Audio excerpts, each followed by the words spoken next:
আসসালামু আলাইকুম প্রিয় দর্শক। আজকে থেকে দেশে চিরুনি অভিযান শুরু হবে এমনটি বলেছেন স্বরাষ্ট্র উপদেষ্টা। এর আগে আমরা টেবিল হান্টের কথাও শুনেছি। অনেক লোকজনকে অ্যারেস্ট করা হয়েছে। কাদেরকে অ্যারেস্ট করা হয়েছে?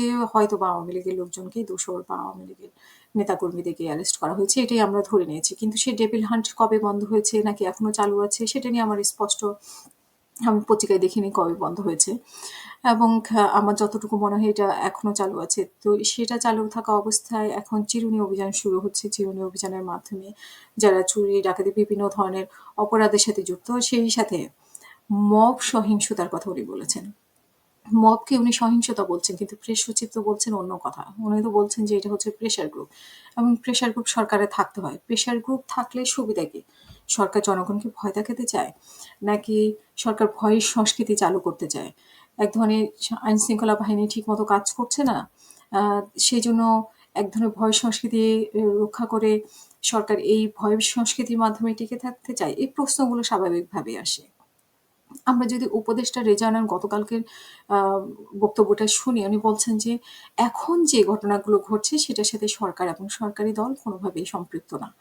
তো সরকার এবং সরকারি দল বলতে উনি সরকার দল বলতে এনসিপিকেই সম্ভবত উনি বলছেন এবং এনসিপির একজন প্রতিনিধি হয়তো তিনি নিজেকে মনে করেন।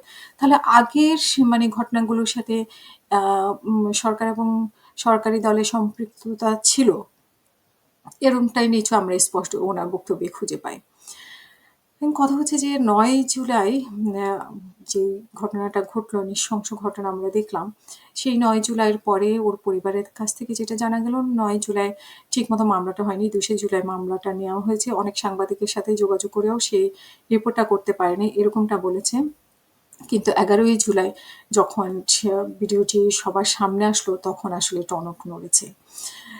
তো সেই থেকে আমরা এখন সরকারকে নড়েচড়ে বসতে দেখছি। কিন্তু সব মবের পরেই কিন্তু উনারা এই কথাটা বলেন, মবের ব্যাপারে ব্যবস্থা নেওয়া হচ্ছে। আসলে কি এবারও ব্যবস্থা নেওয়া হবে নাকি মব সংস্কৃতিকে চালু রাখা হবে? আর এই মব সংস্কৃতি যদি চালুই থাকে, তাহলে এই মব সংস্কৃতি থেকে কিন্তু আপনি আমি কেউই রেহাই পাবো না। আজকে যারা নিজেদের সাথে মবকে ইউজ করছে, সেই আমরাই কিন্তু আমাদের উপরেই কিন্তু একসময় মব তৈরি হতে পারে। এটি কিন্তু মাথায় রাখতে হবে। মাথায় রাখা উচিত।